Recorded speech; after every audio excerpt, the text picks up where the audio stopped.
Welcome back to Motorcycle Brothers. This is Adrian Charamelano recording from Rockville, Maryland in Limitless Garage. And today we have something very, very special. I hope you like it.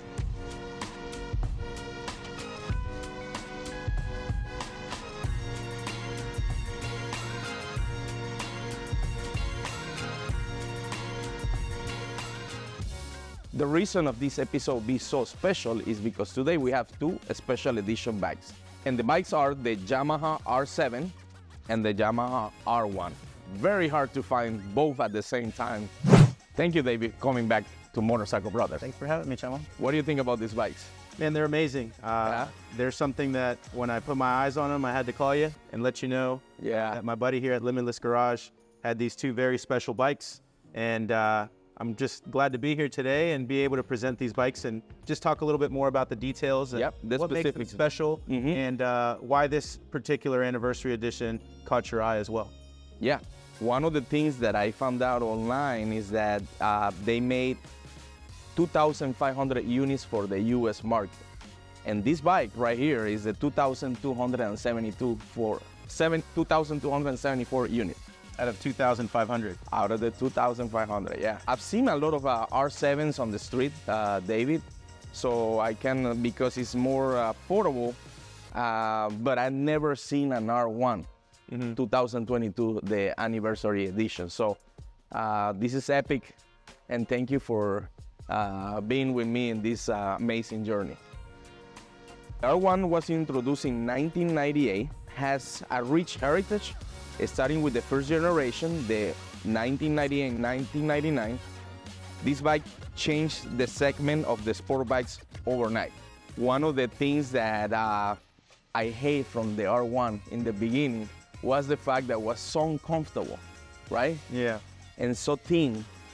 And because the 90s motorcycles were more like comfortable riding, right? Yeah. They were more sport touring. Yeah, sport touring, exactly. So the R1 was kind of like, this is very uncomfortable, but everybody talks about the R1, and the R1 became like the #1 bike overnight. Everything started shifting towards the R1.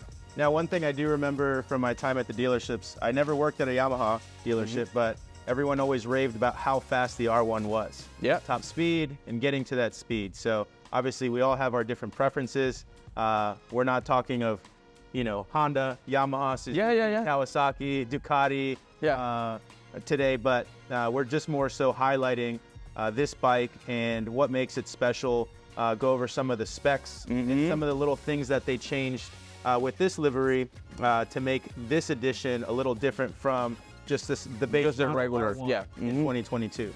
Well, one of the things that I can tell you, I came riding this R1 2000. Man, this thing is so fast, and it's 150 horsepower. You could make 0 to 60 in 2.96 seconds versus the 2022, like 2.7, 2.8 seconds. So even though it's 22 years difference, this bike is insane. We're talking about 2/10 from 0 to 100. I mean, this bike will blow your mind. It's like when I was coming, the bike was angry, like, give me power, Yeah. And something cool about this bike, David, is that it's 150 horsepower versus 197 horsepower.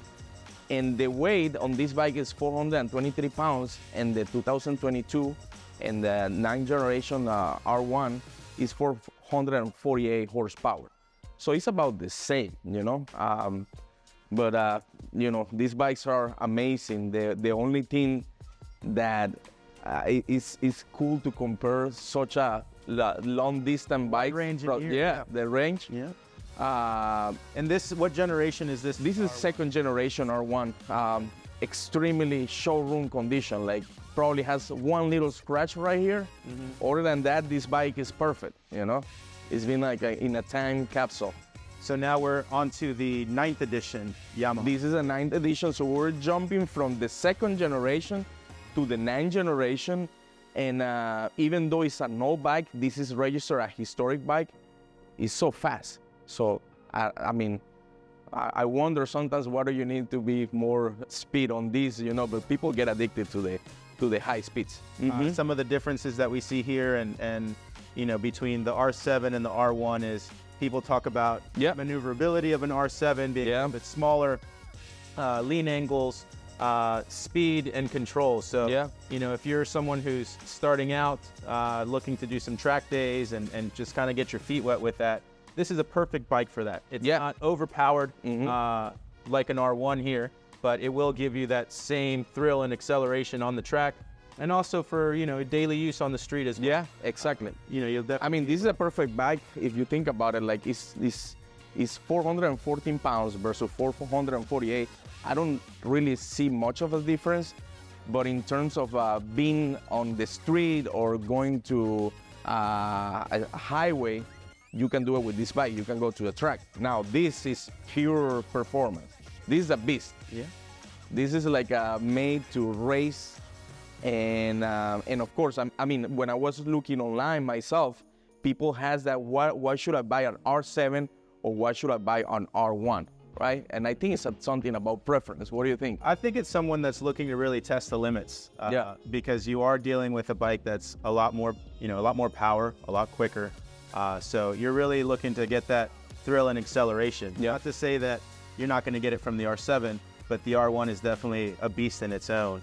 And, you know, you were going over some of the specs of the torque, and I believe you mentioned the torque. Is that? Yeah, the torque is like 50 pound on this one, and this one is 80 something. 86 or so. Yeah, So definitely a lot more power delivery to the rear wheel. A lot of power, definitely. Something that did catch my eye, and I think we were talking about that a little earlier, was the clutchless shifting on this bike, which is amazing. So that allows you to not only downshift, but upshift as well at full throttle, which is amazing. You know, one of the details too that we start to see that's changed, obviously technology and the sensors, ABS, all these things that have come into the R1 versus the older model R1 is, you know, here we have a cable that's controlling the throttle. Here we have a throttle position sensor. So these are all things that have evolved over time. You have 3 different modes that you can change your braking. And the other sensor that I also mentioned earlier is it's a 3D sensor that does about 125 calculations per second. It's looking at lean angle, controlling throttle, and all that stuff goes into the ABS and the rear wheel spin. I mean, it's a lot of technology. So much technology. Here you could kind of let it loose. Spin the wheel a little bit. Here you're more controlled. It's almost like you're in a vehicle, right? Yeah. One thing I can tell you, the R7 that we see today is not as powerful because this is a 74 horsepower as the original R7 that was 106. Okay. The original R7, with some modifications, you could get it to the same as the R1. This one is limited in speed. Again, this is more like for, you know, being daily use and if you want to go to the track, you know. But I found many people that own R7s that they get to a point like, I want more power. I see. That's interesting. The first thing when I saw this bike and I saw the yellow, say, why are they putting yellow only in one part of the bike?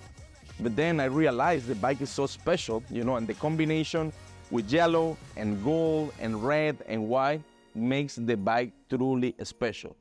Compared to other models, remember this is the 9th generation, so we have the 2020 through 2024, but all the colors, you know, they have the blue and black. This color is amazing, in my opinion, you know, seeing all this bike. Some of the little special details, aside from the livery that they did on this model, is they did add the gold rims, the gold-coated forks. We have special gold emblems, and the badging as well on this motorcycle. Yeah, you got all this badging, and look at the dash. If you look, we have 100 miles on this bike. So these Now these aren't 2 new bikes, although they look new. Yeah, they do have a couple miles on them, but to find them in this low of mileage condition, 2 years later, we have an R1 with 100 miles, and we have an R7 with approximately 64 miles, I believe. I mean, so finding these bikes, and they're for sale, guys. If you want to come and get in our Limitless Garage, you could get a bike of 2022 special edition with less than 100 miles. Right. Okay, I say. Okay, so final thoughts about the R1 and the R7. These are collector's bikes, limited production bike. We know the R1 is 2,500 units for the US market. Very special. If you have one of these R1s, I hope you take care of your bike. And having the R7, I've seen a lot of these bikes on the street. It's cool to have an R7. I mean, they look pretty similar. Now I know the way to differentiate one on another with the exhaust and the front of the bike, even the back of the bike. But if you see it from far away, the bikes looks pretty similar. Now, one thing that I want to mention, that there is an R3 special edition, then you have the R7, and you have the R1. But the R1 should be an R10, really, because R1 sounds like a but you could say, well, these are R1 because it's the faster than our racing number one, right? Correct. And it's a very special bike that many people love the R1s. That's why we put this piece of history here, just to continue. Before the bike is discontinued, guys, I hope you can have one, keep it, or even buy one of these bikes, because these bikes are gonna go up in value. So thank you for watching Motorcycle Brothers, and David, thank you for joining me, man. This is awesome. And hey guys, don't forget to share, like, and subscribe.